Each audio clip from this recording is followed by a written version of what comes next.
Hi, so something we don't talk a lot about is suicide. So I do want to say trigger warning because I am going to talk about my attempts, but not at the same time, not going into detail at the same time. But for some people, obviously, talking about suicide and people taking their own life is a huge trigger. So please actually don't watch if it is. But I do want to talk about suicide because I believe it's something we need to talk about. It's a really taboo subject still, even though our awareness over mental health problems and suicide is a lot better these days. I think also we still have these awful stereotypes around who has mental illness or who may feel suicidal or be suicidal. And I just wanted to be open because you know me. I may not come across like your typical person who's had mental health problems and still does, although it's manageable now. But that's what I'm all about, is showing that no one size fits all and don't believe just the stereotypes. So tomorrow, I'm recording this on the Wednesday, but tomorrow is International Day, Suicide Prevention Day even.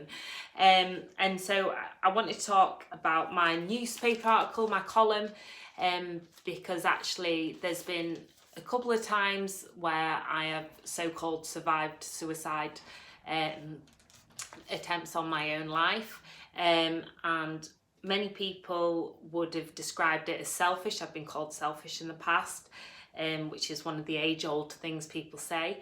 But actually, when you're having whatever severe mental health problems or a situation that's so severe, you genuinely think it's not even that you don't want to live, it's that you can't see a way out. And for me, it was very much that I thought I'd be helping others by removing myself from the situation. I thought I'd caused all the problems. I was the chaos. I was the one who was to blame for everything. And I've always blamed myself for everything. That's something that I've learned to do in recent times through self-care, is my journey to self-love, because I look after myself these days. I do fitness, beauty, dancing, writing, vlogging, blogging. I express myself and I get my voice out, which massively helps me. But that's where I think it's really important to find a way of expressing yourself, because no matter how bad things feel, there is always hope. And I'm one of the lucky ones to have survived suicide, so-called, because I'm glad I am now here to live. When I first woke up after being in intensive care, and I woke up, and to be honest, I panicked. First, where the hell am I? And then when I realised what had happened, I was actually disappointed because I still couldn't see a way out. And if anything, I thought, oh gosh, I've made everything a billion times worse now, because I thought I was trying to help the situation. Obviously, it doesn't help the situation. I think they say something like 130 people are stricken with grief and negatively impacted by someone taking their own life. So every life is precious, no matter how awful you feel like things are. There are always people who will help and that will love you. And I was well and truly loved back to life. Obviously, medical help first, but then through close friends, close family, people who believed in me, and being able to have my platforms online. I'm grateful that I can live each day like it's your last, but in a good sense these days, because I'm really passionate, because I've had a number of kind of near, like where I felt suicidal, and then two specific times where I properly tried. There's no real good terms, although we don't say committed suicide because it shouldn't be criminalised. It's not a criminal action, and it is when you are desperate and you can't see a way out, and it's far from being selfish. Obviously it impacts other people negatively, and to think about them if that helps you, and that other people will help. But often what I found is because my self-esteem and my hatred of myself was so bad, that actually I thought that I'd like help them by removing myself, which was not the case. And I'm here to live and tell you that things eventually will be okay, no matter how bad they are. So I think it's easier to just read my column, because I talk about it probably in more succinct words than I am doing now. But yeah, so my heart skipped a beat as my vision blurred in and out of focus. Where was I? What had happened? As I slowly gained consciousness, I realised exactly where I was. My brain may have been foggy, but I could remember enough to know why I was waking up in the intensive care unit at Pinderfields Hospital in Wakefield. That's where I live in Yorkshire. My fast-beating heart sank. I had been unsuccessful at removing myself from my current life. It wasn't that I wanted to kill myself, but I felt like it would be better for everyone if, in those desperate times, I was out of the picture. I couldn't cope with my reality, and I certainly didn't want to be waking up in the aftermath of an even worse reality. But luckily, I was confined to a hospital bed with medical professionals and loved ones around me, whilst my strength was restored. My worst fears subsided and I was loved back to life. It's easy to scroll by just another awareness day, but every year suicide is among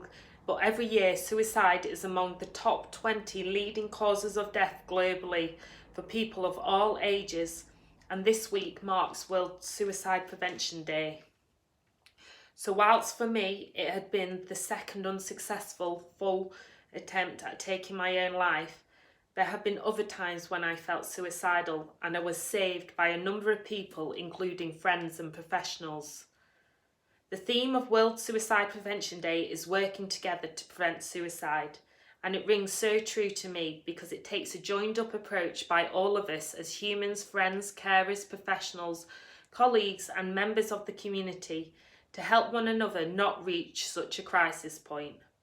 For me, to start with, is the stigma around suicide as being selfish or an easy way out, when I know all too well that in those times where my brain was pushed to its limits, I genuinely convinced myself that it was better for everyone. Obviously, this is not the case, as my loved ones also suffered as a result of my actions and would have had to endure an even worse aftermath if I had been successful. In fact, statistics show that for each suicide, approximately 135 people suffer intense grief or are otherwise affected.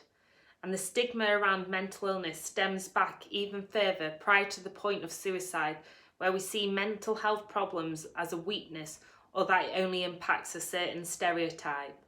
More so, I think, for men too, who are 3 times as likely to die by suicide than women. As I write this, I can tell you that there is life after those dark moments where you think death is your only option. I can reassure you there is always a way out, and there are always people in this world who will support you. I am so grateful that I have a second chance. I am incredibly relieved that I did wake up. I have the support, community and love to live my life again, and I can see that there is always hope. No matter how dreadful and painful you feel inside, no matter what your situation is, there is always a future much brighter ahead, even if you can't see it at the time. And anyway, you can read my article below. I'll put a link below. But for more information on World Suicide Prevention Day, you can go to iasp.info /WSPD 2020 and use the hashtag WSPD 2020 for World Suicide Prevention Day. And please do seek help as well. I'll put some helplines below, obviously for the UK I know, but feel free to comment and share ones you know for wherever you are in the world. You can also read my memoir, allgoodbooks.com. and find it on there. So that all the links are below. Anyway, sending you so much peace, so much love, and so many shimmies. And please do share if you think it will help someone else. And remember, there is always love and there is always hope. And self-care is how you take your power back.